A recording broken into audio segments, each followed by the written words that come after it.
मध्ये स्वागत। Top 9 news बघणार आहोत। सुरुवातीला बघूयात मोठ्या घडामोडी। पश्चिम बंगालमध्ये शपथविधी सोहळ्यादरम्यान पंतप्रधान मोदींकडून शिंदेंची विचारपूस। प्रवासादरम्यान काळजी घ्या, मोदींचा शिंदेंना सल्ला। काही दिवसांपूर्वी शिंदेंच्या हेलिकॉप्टरचं आपत्कालीन लँडिंग झालं होतं। जालन्यात गुणरत्न सदावर्तेंच्या गाडीवर मनसैनिकांकडून सुपारी आणि शाईफेक। राज ठाकरेंवरच्या टीकेच्या निषेधार्थ कार्यकर्ते आक्रमक। चंदनझिरा पोलिसांकडून 4 ते 5 आंदोलक ताब्यात। गाडीवर ज्वलनशील पदार्थ टाकला, मला जाळण्याचा उद्देश होता का? सुपारी आणि शाईफेकीच्या घटनेनंतर सदावर्ते आक्रमक। म्हणाल तिथे येतो, वैचारिक चर्चा करू। सदावर्तेंचं राज ठाकरेंना थेट आव्हान। करतो तू सांग, म्हणशील तिथं मी येतो, वैचारिक चर्चा करू। वैचारिक चर्चेत तू जर हारलास तर तू उडबशा काढ, आम्ही जर हारलो तर आम्ही म्हणाल ती शिक्षा भोगू।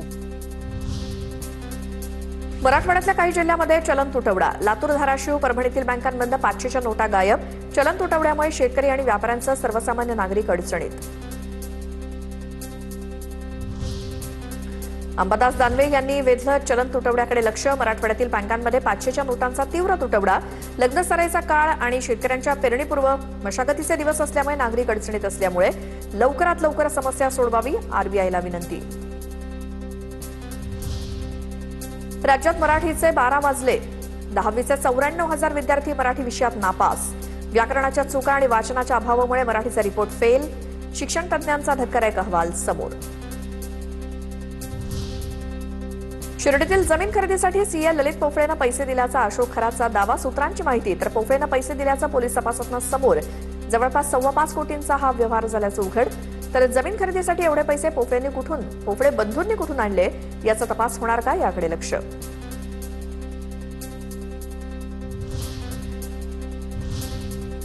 विकास लवांडेंवरती शाईफेक करण्यात आली, त्या संदर्भातल्या टॉप 9 न्यूज बघूयात। आळंदीत शरद पवारांच्या राष्ट्रवादीचे प्रवक्ते विकास लवांडेंवरती शाईफेक। संग्राम भंडारे आणि त्यांच्या सहकाऱ्यांकडून शाईफेक। लवांडेंनी वारकरी संप्रदायातील घुसखोरांची यादी जाहीर केली होती। भंडारेंसह 10 ते 12 जणांवर लोणी काळभोर पोलीस ठाण्यात गुन्हा दाखल। मला पिस्तूल दाखवून धमकावलं, जीवे मारण्याचा प्रयत्न झाला, विकास लवांडे यांचा गंभीर आरोप। तर शाई फेकणाऱ्या गुंडांचा कायदेशीर बंदोबस्त करण्याची मागणी। तर शाई फेकल्याच्या प्रकरणासंदर्भात विकास लवांडेंनी संबंधित घटनेची माहिती शरद पवारांना दिली। 2 जणांच्याकडे रिव्हॉल्वर होते, ते सगळेजण मला जीवे मारण्याची धमकी देत होते। तितक्यात लोक जमत असताना ते मात्र तात्काळ पळून गेले। मी त्या सर्वांचा निषेध करतो। संग्राम भंडारे आणि त्याच्यासोबत आलेले सगळे जे काही 10-15 गुंड होते, गाड्या घेऊन आलेले, त्यांच्यावर पोलिसांनी तात्काळ कायदेशीर कारवाई करावी। माझ्या गुरुवर्यांना घुसखोर म्हटलं, त्यांच्यावर चिखलफेक केल्यामुळे शाईफेक केली। 15 दिवसांचा वेळ लागल्यामुळे वारकरी संप्रदायाची दिलगिरी व्यक्त करतो। संग्राम भंडारे यांची टीव्ही 9ला प्रतिक्रिया। आम्ही काळी शाई वतून त्याचा आज जाहीर निषेध केलाय आणि इथून पुढे जर त्याने गुरुवर्यांवर आमच्या अशाच पद्धतीने टीका केली, गलिच्छ आरोप केले, तर त्याला पुढच्याही प्रसंगांना सामोरे जावं लागेल। संग्राम भंडारेंच्या कृतीचं आमदार संग्राम जगताप यांच्याकडनं समर्थन। लवांडेवरील शाईक फेकीनंतर जगताप यांच्याकडनं भंडारेंचं अभिनंदन। तर या लोकांना हिंदू धर्माविरोधात बोलायला कोणी सांगतं, हे लोकांसमोर यायला हवं, जगताप यांचं वक्तव्य। कोणी जे केलं आहे तर बापूंचा आम्ही खऱ्या अर्थानं एक हिंदुत्ववादी कार्यकर्ते म्हणून आम्ही संपूर्ण महाराष्ट्राच्या वतीनं सकल हिंदू समाजाच्या वतीने त्यांचं अभिनंदन करतो। ती अत्यंत योग्य भूमिका ही बापूंनी बजावली। भाजप आमदार गोपीचंद पडळकरांकडून संग्राम भंडारे यांच्या कृत्याचं समर्थन। या प्रकरणाची शहानिशा केल्याशिवाय गुन्हा दाखल करू नका असं म्हणत बंदुकीचा दाग दाखवल्याचा आरोप खोटा असल्याचा पडळकरांचा दावा। संग्राम बापूंनी जी प्रतिक्रिया दिली आहे त्या प्रतिक्रियेचं मी समर्थन करतोय। पुणे सीपी यांना विनंती करतोय, प्रत्यक्षात या सगळ्या प्रकरणाची शहानिशा करूनच त्यांनी पुढची योग्य पावलं उचलावीत।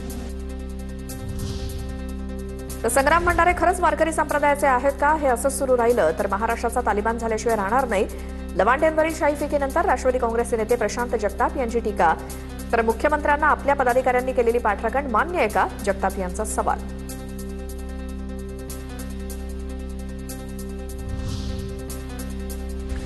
हा विचारांवरती हल्ला। 15 ते 16 लोक जातात आणि बंदूक दाखवून हल्ला करतात, हे चुकीचं। बोलून प्रश्न सुटतात, हे संत परंपरेला शोभत नाही। खरे वारकरी अशा पद्धतीनं बोलतात का? रोहित पवारांचा हल्ला बोल। असताना एका कोपऱ्यामध्ये त्यांना तुम्ही थांबवता, 15-16 लोक जाता, बंदूक घेऊन जाता आणि मग तिथं त्याच्यावर शाई टाकता, हे योग्य नाही ना। शाईफेक करणं मला पटत नाही. मंत्री छगन भुजबळ यांची प्रतिक्रिया. वारकरी संप्रदाय शांततेसाठी ओळखला जातो असंही वक्तव्य.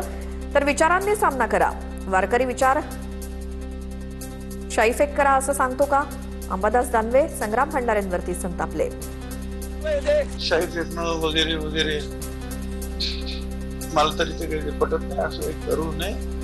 प्रतिगामी विचाराचे हे सत्यता शरद पवार साहेबांनी मांडलेली आहे. मला असं वाटतं अशा पद्धतीनं जो कोणी लवंड्यावर शाही फेकली असेल हे केलं त्याच्यावर सुद्धा कारवाई केली. विचारांना सामना करा ना. वारकरी विचार असं शाही फेकवायचं सांगतो का?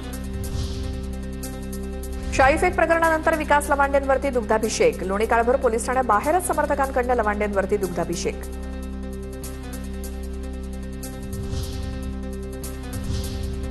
तर नाशिक टीसीएस प्रकरणातल्या टॉप 9 न्यूज बघूयात. एमआयएमचा नगरसेवक मतीन पटेलचा व्हिडिओ सोशल मीडियावर व्हायरल. मुलींचे अश्लील व्हिडिओ रेकॉर्ड करून ब्लॅकमेल करत असल्याची माहिती. टीसीएस प्रकरणातील आरोपी निदा खानला मतीन पटेलनंच लपवलं होतं. नाशिक टीसीएस धर्मांतरण प्रकरणी आरोपी निदा खान आणि तिच्या कुटुंबियांची समोरासमोर बसून चौकशी. एसआयटीकडनं निदा खानच्या कुटुंबाची 2 तास चौकशी. अनेक घडामोडींचा उलगडा होण्याची शक्यता. टीसीएस मधील प्रकरण निदा खानपुरता मर्यादित नाही. टीसीएस प्रकरणाची एसआयटी चौकशी व्हावी. मंत्री संजय शिरसाट यांची मुख्यमंत्र्यांकडे पत्राद्वारे मागणी. काश्मीर फाईल सारखा प्रकार महाराष्ट्रामध्ये घडतोय. शिरसाट यांची प्रतिक्रिया. फाईलचं या ठिकाणी जसं काश्मीर फाईल मध्ये घडलंय तेच प्रकार महाराष्ट्रात अनेक ठिकाणी घडतायत अशी माझी माहिती आहे. म्हणून या प्रकरणाला अत्यंत गांभीर्याने घ्या. निदा खानला लपवण्यात एमआयएम नगरसेवकाचा हात. धर्मांतरण रॅकेटमध्ये अजून कोणी सहभागी आहे का? सर्व तपासलं जाणार. मुख्यमंत्री फडणवीसांची माहिती. निदा खान यांना लपवून ठेवण्यामध्ये एमआयएमचे नगरसेवक यांचा हात होता. त्यांच्या पाठीमागे कोण कोण होतं हे देखील शोधून काढलं जाईल. निदा खानचा टीसीएस कंपनीतील एचआर सोबत संबंध नाही. एफआयआर दाखल होण्याआधीच तिची बदली.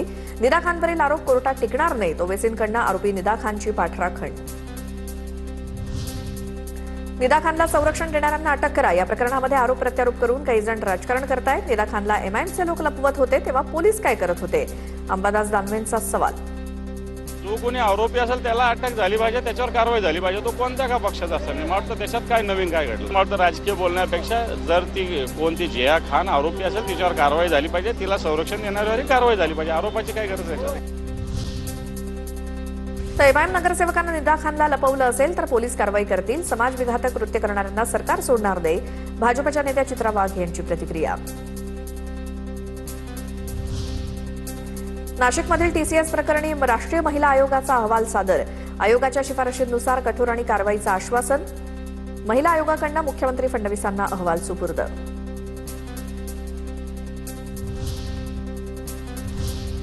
आणि आता टॉप 9 देशभरातल्या राजकीय घडामोडी बघूयात. पश्चिम बंगालमध्ये आजपासून भाजप पर्व. शुभेंदू अधिकारींनी 9वे मुख्यमंत्री म्हणून शपथ घेतली. तर दिलीप घोष, अग्निमित्रा पॉल यांनी मंत्रिपदाची शपथ घेतली. कोलकाताच्या ब्रिगेड परेड मैदानावरती शुभेंदू अधिकारी यांचा शपथविधी सोहळा. पंतप्रधान मोदी आणि अमित शहांचा अनेक दिग्गजांची हजेरी.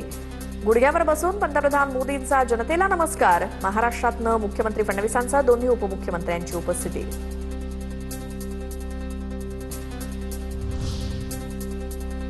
माझ्यासारख्या कार्यकर्त्यांसाठी भावनिक क्षण. श्यामाप्रसाद मुखर्जींच्या राज्यात सरकार स्थापन होत आहे. मुख्यमंत्री देवेंद्र फडणवीसांचं वक्तव्य. तर पंतप्रधान मोदींच्या करिश्म्याचं हे यश. बंगालमध्ये भय हरलं आणि भरोसा जिंकला. उपमुख्यमंत्री शिंदेंचं वक्तव्य. पश्चिम बंगालमध्ये भाजप भ्रष्ट नेता मुख्यमंत्री. भ्रष्टाचारींना सत्तेत बसवण्याचं सातत्य भाजपनं कायम ठेवलं. राऊतांची टीका. दरम्यान तृणमूल काँग्रेसमध्ये असताना शुभेंदू अधिकारींचा पैसे स्वीकारतानाचा व्हिडिओ समोर आला होता. तामिळनाडूमध्ये सत्ता स्थापनेचा मार्ग मोकळा. व्हीसीके पक्षानं जाहीर केला टीव्हीकेला पाठिंबा. टीव्हीके 108, काँग्रेस 5, लेफ्ट 4 तर व्हीसीके 2 अशा एकूण 119 आमदारांचा पाठिंबा. टीव्हीके पक्षाला पाठिंबा दिल्याच्या पत्रानं एक आमदार असलेला एएमएमके पक्ष आक्रमक. आमच्या आमदाराचं बनावट सहीचं पत्र राज्यपालांना दिलं. एएमएमकेचा दावा. तर पक्षाचे सरचिटणीस टीटीव्ही दिनकरन तक्रार दाखल करणार. तमिळ जनतेचं टीव्हीकेला बहुमत आहे, त्यांना सरकार स्थापन करू द्यायला हवं. संजय राऊतांची प्रतिक्रिया. परंतु लोकसभा निवडणुकीसाठी डीएमके सोबत असतील, राऊतांचं वक्तव्य. केरळमचं मुख्यमंत्रीपदाच्या नावावरती आज शिक्कामोर्तब होण्याची शक्यता. काँग्रेसकडनं केसी वेणुगोपाल आणि रमेश चेन्निथला यांचं नाव आघाडीवर. काँग्रेस हायकमांडची आज महत्वाची बैठक. कुणाच्या गळ्यात मुख्यमंत्रीपदाची माळ पडणार याकडे लक्ष. उत्तर प्रदेशमध्ये उद्या मंत्रिमंडळ विस्तार. आज मुख्यमंत्री योगी आदित्यनाथ राज्यपाल आनंदीबेन पटेल यांची भेट घेणार. सध्या योगी सरकारमध्ये 54 मंत्री असून या मंत्र्यांमध्ये 2 उपमुख्यमंत्री देखील आहेत. आता टॉप 9 राजकीय बातम्या बघूयात. प्रदेशाध्यक्षांविनाच महायुतीची समन्वय समिती स्थापन. 3ही पक्षात समन्वय राखण्यासाठी आता मंत्रिस्तरीय समिती. भाजपकडनं बावनकुळे आणि महाजन, शिवसेनेकडनं उदय सामंत आणि दादा भुसे, तर राष्ट्रवादीकडनं भुजबळ आणि मुश्रीफ समन्वय समितीत. महायुतीमध्ये एकमत होत नसल्यामुळे महामंडळ वाटप रखडलेलंच. इच्छुकांची संख्या अधिक असल्यामुळे महामंडळ वाटपास ब्रेक. नाराजी वाढू नये म्हणून महामंडळ नियुक्तीत दिरंगाई, सूत्रांची माहिती. अंबादास दानवेंकडनं काँग्रेस प्रदेशाध्यक्ष हर्षवर्धन सपकाळांची भेट. भेटीदरम्यान मिलिंद नार्वेकर देखील उपस्थित. विधान परिषदेवरती निवड झाल्यानंतर दानवेंनी घेतली सपकाळांची भेट. अंबरनाथ नगरपालिकेत नगरसेवक पती पत्नीची 4थी जोडी दाखल. सचिन पाटील आणि अश्विनी पाटील सभागृहात एकत्र असणार. अश्विनी पाटील यांची स्वीकृत नगरसेवकपदी वर्णी. मीरा भाईंदर शासकीय जमीन प्रकरणामध्ये राज्य सरकार सर्वोच्च न्यायालयात जाणार. उच्च न्यायालयानं दिलेल्या निकालामुळे 254 एकर जमीन खासगी कंपनीच्या घशात. जमीन परत मिळवण्यासाठी सरकार कोर्टात जाणार. मीरा भाईंदरमधील 254 एकर सरकारी जमिनीवरनं आरोप प्रत्यारोप. 2 बिल्डरला जमीन आंदण दिली. कुणाच्या फायद्यासाठी केस हरले, राऊतांचा सरकारला सवाल. तर जमीन सरकारी मालकीची, ती लीजवरती दिलेली होती, आम्ही सुप्रीम कोर्टात जाऊ, मंत्री बावनकुळेंचं वक्तव्य.